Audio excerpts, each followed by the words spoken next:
சற்று முன் கிடைக்கப்பெற்ற மிக மிக முக்கியமான செய்தி ஒன்று வெளியாகி உள்ளது. செந்தில் பாலாஜியின் தம்பி அசோக்குமார் இரண்டாவது முறையாக விசாரணைக்கு அழைத்து சென்ற அமலாக்கத்துறை அதிகாரிகள் கேட்கப்பட்ட கேள்விகள் அனைத்திற்கும் பல்வேறு திடுக்கிடும் தகவல்களை கூறியுள்ளார். இதில் துணை முதல்வர் உதயநிதி ஸ்டாலின் அவர்களது பெயரும் இடம்பெற்றுள்ளது.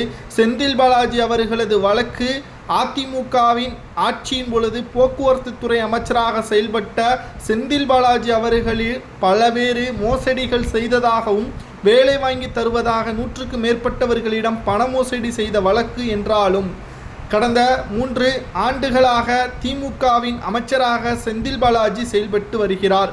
அப்பொழுது அவர் செய்த ஊழலும் இந்த வழக்கோடு சேர்க்கப்பட்டுள்ளது. இதுதான் தற்பொழுது திமுகவிற்கு பேரிடியாக மாறியுள்ளது. போக்குவரத்து துறை திமுகவில் இணைந்த பிறகு செந்தில் பாலாஜிக்கு வழங்கப்பட்ட துறை மின்சார மற்றும் மதுவிலக்கு. அதிமுகவில் போக்குவரத்தில் ஊழல், திமுகவில் மின்சார மற்றும் மதுவிலக்கில் ஊழல். செந்தில் பாலாஜியின் தம்பி அசோக்குமார் தான் மிக முக்கியமான குற்றவாளி என்று அமலாக்கத்துறை அதிகாரிகள் நீதிமன்றத்திலேயே வழக்கு பதிவு செய்தார்கள். சுமார் 2 ஆண்டுகள் எங்கு தலைமறைவாக இருந்தார் என்ற அனைத்து உண்மைகளையும் கடந்த வாரம் விசாரணையின் பொழுது தெரிவிக்கப்பட்டது.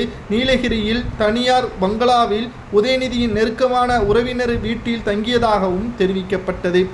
2வது கட்ட விசாரணையில் செந்தில் பாலாஜி அவர்கள் திமுகவில் அமைச்சராக இருந்த பொழுது டாஸ்ஃபார்ம்களை வாங்கக்கூடிய நிறுவனத்திடம் ஊழல் செய்யப்பட்டதாகவும் இதனால் பல கோடி வரி ஏய்ப்பு செய்யப்பட்டதாகவும் ஆதாரத்துடன் அமலாக்கத்துறை அதிகாரிகள் கையெழுத்து போட்டுள்ளார்கள்.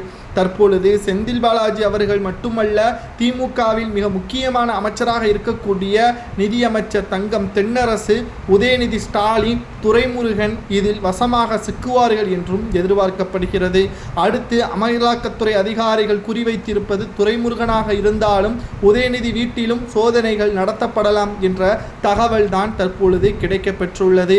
தமிழகம் முழுவதும் பரபரப்பான சூழல் இருக்கக்கூடிய நிலையில் மீண்டும் மீண்டும் ஊழலை செய்துதான் சொத்துக்களை பெருக்க வேண்டுமா என்ற ஒரு கேள்விகளும் இங்கு முன்வைக்கப்பட்டு வருகிறது. பல கோடி சொத்துக்கு அதிபதியாக இருக்கக்கூடிய உதயநிதி ஸ்டாலின் அவர்கள் மீண்டும் ஏன் மக்களின் சொத்துக்கு ஆசைப்படுகிறார் என்ற ஒரு கேள்வியும் முன்வைக்கப்பட்டு வருகிறது. ஒருவேளை அரசியலை நடத்துவதற்கு போதுமான பணம் இல்லையா என்ற ஒரு கேள்வியும் இணையதளங்களில் மக்கள் முன்வைக்கிறார்கள். 2026 சட்டமன்ற தேர்தல் வருவதற்கு இன்னும் 9 மாதங்கள் மட்டுமே இருக்கிறது. அதற்குள்ளாக திராவிட முன்னேற்ற கழகத்தின் ஆட்சியில் பல்வேறு மாற்றங்கள் நடக்கலாம். ஏற்கனவே திமுகவின் அமைச்சர்கள் பல்வேறு துறைகளில் மாற்றங்கள் ஏற்பட்டு ராஜினாமா செய்யப்பட்டு வருகிறது. உதயநிதிக்கு தண்டனை கொடுக்க வேண்டும் என்றால் ஒருவேளை வீட்டில் சோதனை நடத்தப்பட்டால் அவருக்கு என்ன தண்டனை கொடுக்கலாம், குற்றம் உறுதி செய்யப்பட்டால் என்பதை மட்டும் கமெண்ட் வாயிலாக கூறுங்கள். இது போன்ற செய்திகளை தெரிந்து கொள்ள சப்ஸ்கிரைப் மட்டும் பண்ணிருங்கள்.